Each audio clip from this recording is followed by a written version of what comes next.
मंचावर उपस्थित असलेले माझे सर्व सहकारी, निमंत्रित आणि समोर बहुसंख्य असलेल्या महिला आणि पुरुष, माझ्याकडे ही जबाबदारी जी दिली आहे ती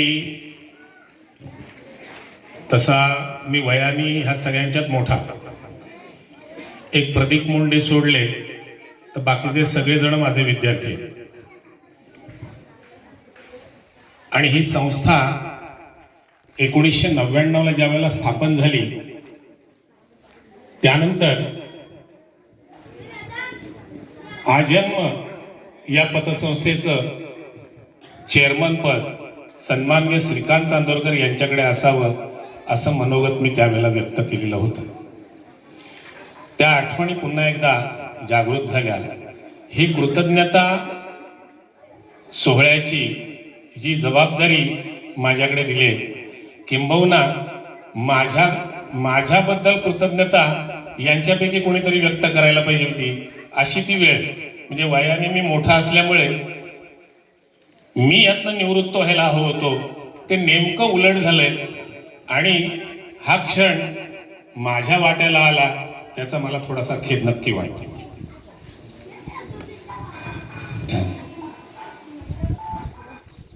त्याचं कारण असं आहे, श्रीकांत चांदोरकर आणि माझं तो विद्यार्थी दशेत असतानापासूनचा अद्वैत आहे. म्हणजे काही भावना या साध्या शब्दात व्यक्त करता येत नाहीत, अशा प्रकारे माझी मानसिक स्थिती आहे.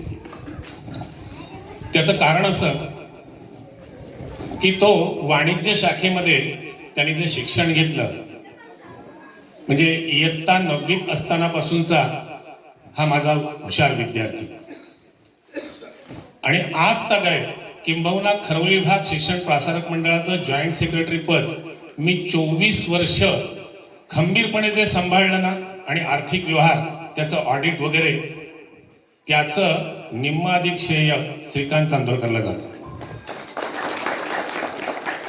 माझ्या तोंडून बहुतेक सगळ्यांच्या बद्दल एकेरी उल्लेख होईल, क्षमा काय मी कुणाची मागणार नाही, तो माझा अधिकार आहे.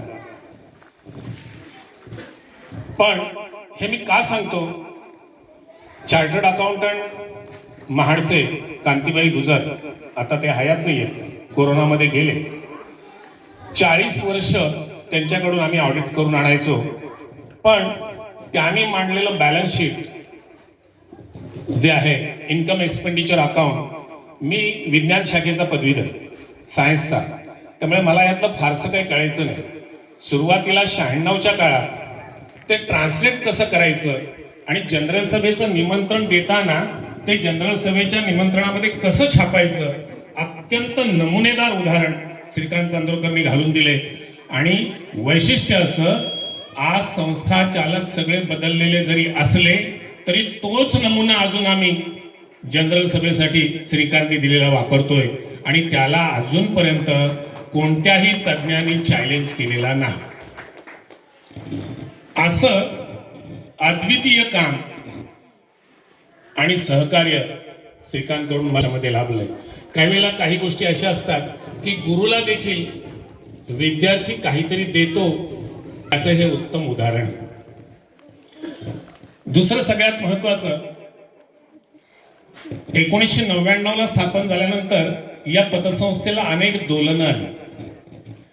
या रायगड जिल्ह्यातल्या काही अर्बन बँका या डबघाई झाल्या. पेण अर्बन बँक, रोहाष्टमी बँक आणि गोरेगाव अर्बन बँक. त्या उरलेल्या 2 बँकांशी आपला काही संबंध नव्हता, पण गोरेगाव अर्बन बँकेशी आपला अत्यंत जवळचा संबंध होता. गोरेगाव अर्बन बँक मोठं व्याज द्यायची नॅशनलाइज बँकांपेक्षा, आणि मोह कोणाला नाही, सामान्य लोकांना तो होता. अनेक शासकीय निवृत्त झालेल्या अधिकाऱ्यांनी, शिक्षकांनी गोरेगाव अर्बन मध्ये पैसे ठेवले आणि आज तगायत त्यांचे पैसे परत मिळालेले नाहीत. आमचे देखील या पतसंस्थेचे 3 लाख रुपये त्याच्यामध्ये होते आणि हे सगळे तुमचे पैसे होते. हे पैसे काढायचे कसे, मिळवायचे कसे, यासाठी श्रीकांत चांदोरकरांनी वेगवेगळ्या आयडिया वापरून आपले 100% पैसे बँक डबघाईस येऊन देखील आपण वसूल केले आणि आपल्या पुन्हा बॅलन्स शीटला ते आले. ही अशा प्रकारची जी कामगिरी आहे, म्हणजे बऱ्याच वेळेला असं वाटतं की क्रिकेटच्या मैदानामध्ये सचिन तेंडुलकर 0वर आउट झाला तरी चालेल, पण तो ग्राउंडवर पाहिजे.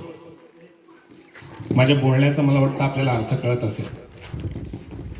तो 0वर बाद झाला तरी चालेल, पण त्याचा जो दरार आहे ना ग्राउंडवरचा, तो समोरच्या टीमला नक्की घाबरवला.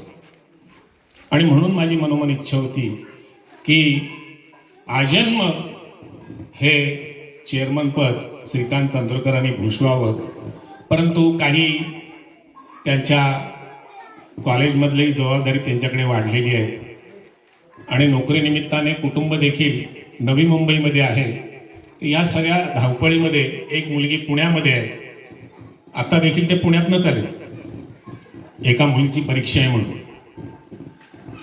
या धावपळीमुळे त्यासाठी मी त्याच्याबरोबर पुण्यामध्ये गेलो आणि विद्यापीठामध्ये त्या हॉलमध्ये माझी उपस्थिती निश्चित होती. मला अतिशय बरं वाटलं, खूप आनंद झाला की आपल्या पतपेढीचे चेअरमन आणि माझा विद्यार्थी याचं पॉवरफुल प्रेझेंटेशन PhDचं मी याची देही याची डोळा पाहिलेला आहे.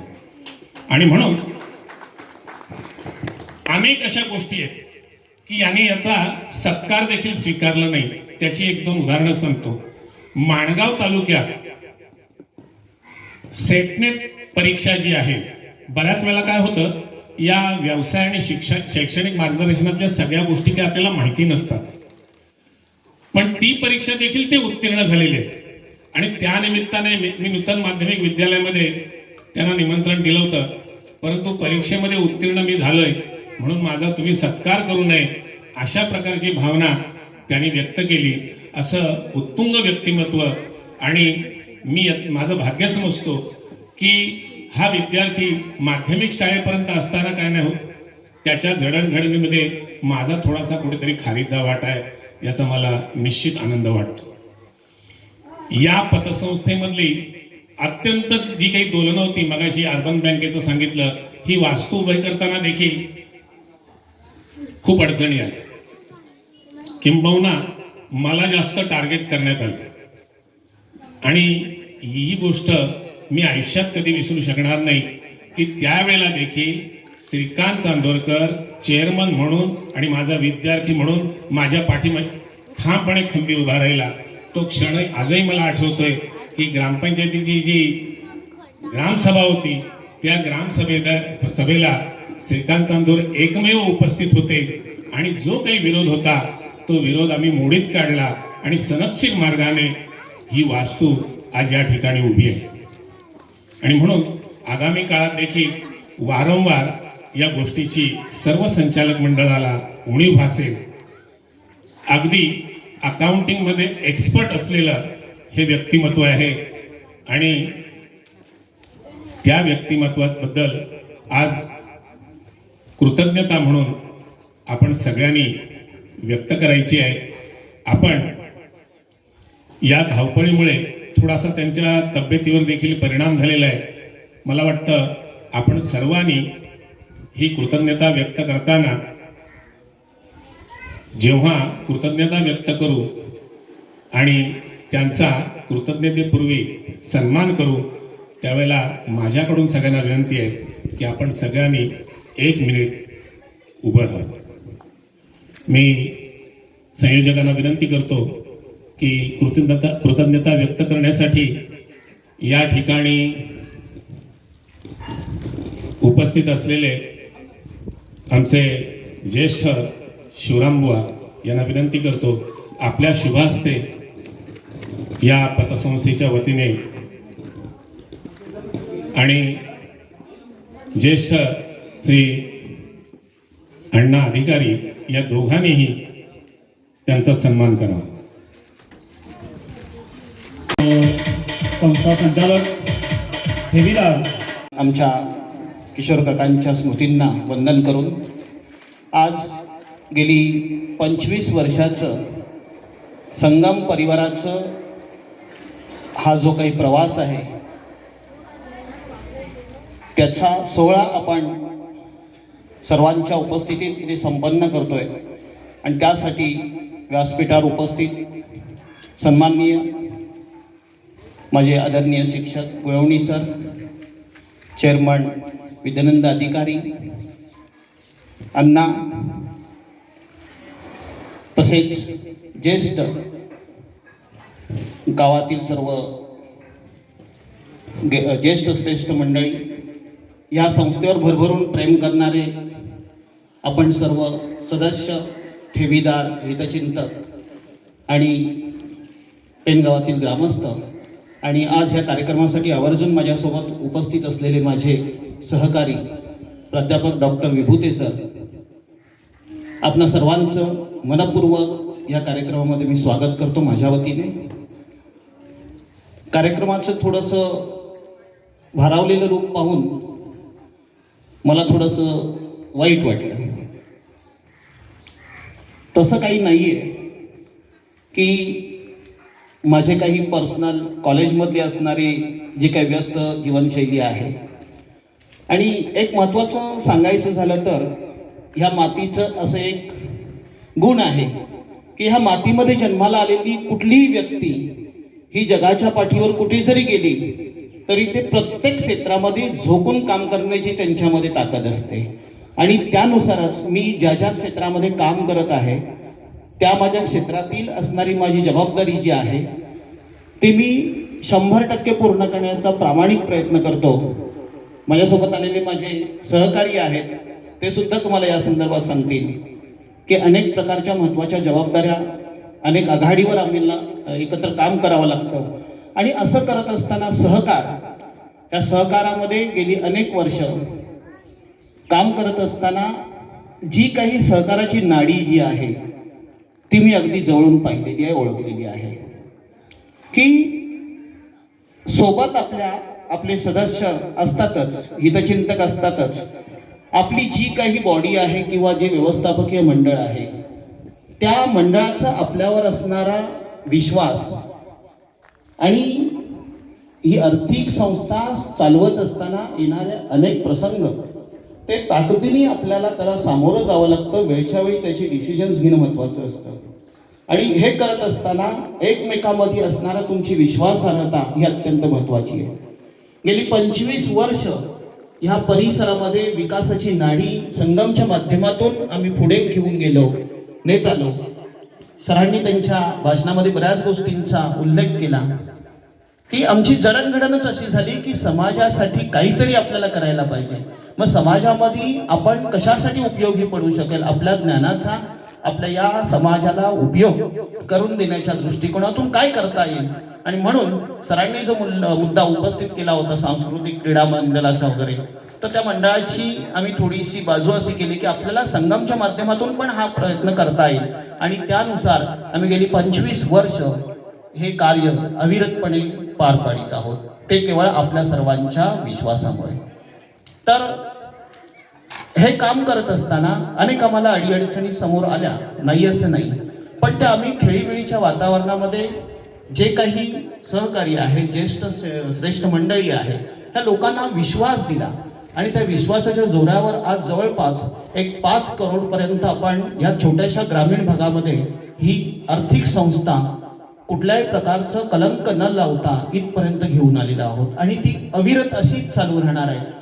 मी फक्त माझ्या काही पर्सनल काही वैयक्तिक कारणामुळे त्यांच्यापासून प्रत्यक्ष मी तुमच्या सोबत येऊ शकत नाही, वेळ देऊ शकत नाही, म्हणून थोडासा बाजूला गेलोय. अन्यथा मी काही तुमच्यापासून लांब गेलेलो नाहीये. जरी तशी भावना लोकांमध्ये असेल तरी ते आपलं प्रेम समजतो मी. आणि त्या प्रेमाचा कायमस्वरूपी आदर करणार. केव्हाही कुठेही संगमसाठी जेव्हा पण उभं राहायची वेळ येईल तेव्हा मी सर्वांच्या सोबत आहे, किंबहुना मी पुढे असेल. या सगळ्या पार्श्वभूमीवर आजपर्यंत तुम्ही जो काही आमच्यावर विश्वास टाकलेला आहे तोच विश्वास असा दृढ करावा. आणि आमचं जे काही हे आता नवीन पंचवार्षिक योजनेसाठी निवडलेलं जे काही संचालक मंडळ आहे त्याच्या पाठीशी तुम्ही अविरतपणे पाठिंबा देऊन उभं राहावं. असं मी तुम्हाला या प्रसंगी विनंती करेन. आज गेल्या 25 वर्षाच्या माझ्या कारकिर्दीचा हा गौरव करण्यात आला, त्याबद्दल मी संगम परिवाराचा अत्यंत ऋणी आहे, आपल्या हितचिंतकांचा ऋणी आहे. आणि अशा पद्धतीने आपण ह्या सोहळ्यात उपस्थित राहून या सोहळ्याचं एक श्रेष्ठत्व सिद्ध केलेलं आहे की 25 वर्षानंतर पण एका खेडेगावामध्ये अशा आर्थिक संस्थेच्या कार्यक्रमासाठी एवढ्या मोठ्या संख्येने महिला मंडळ उपस्थित राहतो. मला विद्यानंद अधिकाऱ्यांनी सांगितलं काही दुःखद घटना घडलेली असताना सुद्धा माणसं आपल्या समोर इथं उपस्थित आहेत. खरोखरच ही कौतुकास्पद गोष्ट आहे की या अर्थव्यवस्थेचा किंवा ग्रामीण अर्थव्यवस्थेचा खरा जर कणा म्हटला, आपण आधार म्हटला तर स्त्री आहे. आणि ही ग्रहलक्ष्मी जी आहे ती जर अशा प्रकारच्या आर्थिक संस्थांमध्ये आपला जर सिंहाचा वाटा जर देत असेल तर निश्चितच आपल्या कुटुंबाची, एकंदर आपल्या ग्रामीण अर्थव्यवस्थेची भरारी ही नक्कीच होईल. आपल्याला या प्रसंगी आपल्या बचतीसाठी, आपल्या कुटुंबासाठी आणि कुटुंबाचा एक महत्त्वाचा घटक म्हणून आपण ही जबाबदारी अत्यंत चांगल्या पद्धतीने पार पाडित आहात. अशीच पार पाडा. आपल्या कुटुंबासाठी सुद्धा हा आपला एक महत्त्वाचा मोलाचा असा हा प्रसंग आहे की तुम्ही अशा सगळ्या गोष्टी पाठीशी घेऊन आपण ह्या आर्थिक संस्थेच्या पाठीशी उभं राहिलेला आहात. आम्ही बऱ्याचदा ऐकतो, मला स्टाफकडून बऱ्याचदा माहिती मिळत असते की ह्यांनी अशा पद्धतीने ठेवलेलं आहे, त्यांनी ह्या सगळ्या महिला मंडळांना घेऊन आलं. म्हणजे जास्तीत जास्त ओढ जी आहे संगम संस्थेकडे येणारी बचतीसाठी ही स्त्रियांची आहे. म्हणजे म्हणूनच मी ठामपणे सांगू शकतो की उद्याचं भविष्य ह्या परिसराचं नक्कीच उज्ज्वल असणार आहे, कारण त्यांचा जो आर्थिक आधार आहे कुटुंबाचा तो स्त्री, आणि त्यासाठी संगम आपल्यासोबत अविरतपणे काम करणार आहे, कार्यरत राहणार. पुढील या सगळ्या संगमच्या कारकिर्दीसाठी, वाटचालीसाठी मी मनपूर्वक शुभेच्छा देतो आणि माझा हा कृतज्ञतापूर्वक सन्मान केला त्याबद्दल मी अत्यंत ऋणी आहे. संस्थेचा कार्यक्रम थोडा दीर्घकाल चालला, थोडा उशिरा सुरू झाला.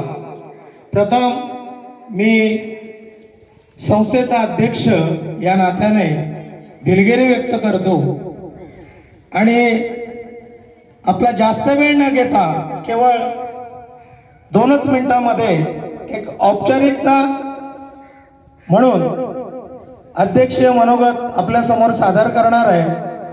तत्पूर्वी या गावचे ग्रामदैवत आई पेंडजाई मातेचरणी नतमस्तक होऊन हिंदवी स्वराज्याचे संस्थापक राजे शिवछत्रपती यांना मानाचा मुजरा करून या व्यासपीठावरती उपस्थित पितृतुल्य आदरणीय गुरुवर्य शिवरामभाऊ पोटले, पोपटभाऊ पोटले, आपल्या सर्वांचे लाडके शिवसेनेचे माणगाव तालुका शिवसेना प्रमुख, तालुका प्रमुख आदरणीय गजाननचे अधिकारी, आमचे अण्णा, माझे गुरुवर्य आदरणीय आमचे संस्थापक गुळवणी सर, आज ज्यांच्यासाठी आपण या ठिकाणी कृतज्ञता व्यक्त करण्यासाठी संस्थेने दिलेल्या आमंत्रणाला मान देऊन आवर्जून उपस्थित राहिलात, ते माझे मित्र, ज्यांच्यामुळे मी आज तुमच्या समोर हा मनोगत व्यक्त करतोय, ते श्रीकांतजी चांदोरकर आणि माझे सर्व सहकारी, व्यासपीठावरील सर्व मान्यवर. आणि खऱ्या अर्थाने या कार्यक्रमाची शोभा जर वाढवली असेल तर ती शोभा वाढवण्यासाठी आपण सर्व उपस्थित राहिला. मी सर्वप्रथम सर्वांचं मनपूर्वक स्वागत करतो. माझ्या सहकार्याने आणि या ठिकाणी मान्यवरांनी संस्थेसंदर्भात आपल्याला अतिशय संस्थेची जडणघडण, संस्थेचा उगम आणि संस्थेची सध्याची परिस्थिती या विषयावरती सुंदर मार्गदर्शन करून आपल्या, मला वाटतं, संस्थेबाबतच्या असणाऱ्या सर्व शंका कुशंका या ठिकाणी नक्कीच निरसन झाल्या असतील. आणि यापुढे ज्या काही तुमच्या शंका कुशंका असतील तर चेअरमन साहेबांनी आमच्या सांगितलं की मी फक्त देहाने जरी इथं नसलो तरी मनाने 100% तुमच्या सोबत आहे. मी सर्वांना आवर्जून आठवण करून देईल की 25 वर्षाच्या प्रदीर्घ कालावधीनंतर जिल्ह्यामध्ये आपल्या डोळ्यासमोर अनेक अर्बन बँका पतसंस्था कशा पद्धतीने आपण रसातळाला जाताना पाहिल्या. आपण आजची जी आपण संस्थेची परिस्थिती पाहतोय हे आपल्या डोळ्यासमोर आहे. कशा पद्धतीने खडतर प्रवास करून या खेडेगावामध्ये एक आदर्श पतसंस्था उभे करण्याचं काम हे आपल्या समोर या साऱ्या मंडळीने केलेले आहे. या ठिकाणी मनोगतामध्ये मी फक्त एवढंच सांगेन की श्रीराम ठेव योजनेमध्ये आपण सर्वांना आवाहन केलं आणि 10 दिवसामध्ये आपण जवळपास 50 लाखाची ठेव आपल्या पतसंस्थेमध्ये आणू शकलो. हे केवळ माझ्यामुळे किंवा माझ्या संचालक मंडळामुळे नाही तर आपणामुळे शक्य झालंय. आणि यापुढे 50 लाख नाही तर 50 कोटीमध्ये संस्था नेण्यासाठी मला तुम्हा सर्वांच्या सहकार्यांची अत्यंत गरज आहे आणि तो विश्वास तुम्ही नक्की या संचालक मंडळावरती दाखवाल आणि सहकार्य कराल अशी मी अपेक्षा बाळगतो. आणि नजीकच्या कालावधीमध्ये आपण आतापर्यंत एका व्यक्तीला 3 लाख रुपये आपली जी कर्ज मर्यादा होती ती आपण यापुढे ती कर्ज मर्यादा 5 लाख रुपये प्रति व्यक्तीला कर्ज देण्याचं आपण या ठिकाणी नवीन सुरुवात करणार आहोत. त्याचबरोबर या अगोदर आपण 1-2 हेडवरती कर्ज वाटप करत होतो. थोडस आमच्या चेअरमन साहेबांचं मार्गदर्शन आणि तज्ञांच्या विचाराने आपण ग्रामीण भागातली मुलं शिकली पाहिजेत. सगळ्यांची परिस्थिती नसते पण आमच्या सर्व संचालक मंडळाने असा मानस बोलून दाखवला की आपल्या विभागातील असा कोणीही हुशार विद्यार्थी उच्च शिक्षणापासून वंचित राहिला नाही पाहिजे. आणि म्हणून आजपासून आपण उच्च शिक्षण कर्ज योजना ह्या आपल्या सर्व खातेदारांसाठी आणत आहोत. त्याचबरोबर एखादा अपघात झाला, एखादा मोठा आजार आपल्याला उत्पन्न झाला तर ग्रामीण भागातल्या व्यक्तीकडे वैद्यकीय उपचार घेण्यासाठी सगळ्यांकडे त्याची तरतूद असते असं नाही. मग अशा वेळेला आलेल्या प्रसंगाला तोंड देण्यासाठी बहुतांशी लोकांना, काहींना आपलं जमीन, काहींना आपलं सोनं नाणं अशा अनेक गोष्टी मॉर्गेज करून गहाण ठेवून त्या परिस्थितीला सामोरं जावं लागतं. तर याचाही आपण विचार करून या पतसंस्थेमध्ये आजपासून वैद्यकीय कर्ज योजना, मात्र त्याला आपण म्हटलंय निकषानुसार, खरोखर ज्याची परिस्थिती गरीब आहे अशा व्यक्तीला आपण या कर्ज योजनेचा लाभ देणार आहोत. आणि हे केवळ शक्य झालं ते आतापर्यंत आपण सर्वांनी दर्शवलेल्या संस्थेवरील विश्वासामुळे. यापुढेही आपण नक्की संस्थेवरती असाच विश्वास कायम ठेवाल आणि संस्थेच्या या कार्यक्रमामध्ये आपण आपला आमूलाग्र वेळ काढून या ठिकाणी आलात त्याबद्दल मी पुन्हा एकदा संस्थेचा अध्यक्ष या नात्याने सर्वांचं मनापासून आभार व्यक्त करतो, आपल्याला धन्यवाद देतो आणि आजचं हे माझं अध्यक्षीय मनोगत या ठिकाणी संपवतो. जय हिंद, जय महाराष्ट्र.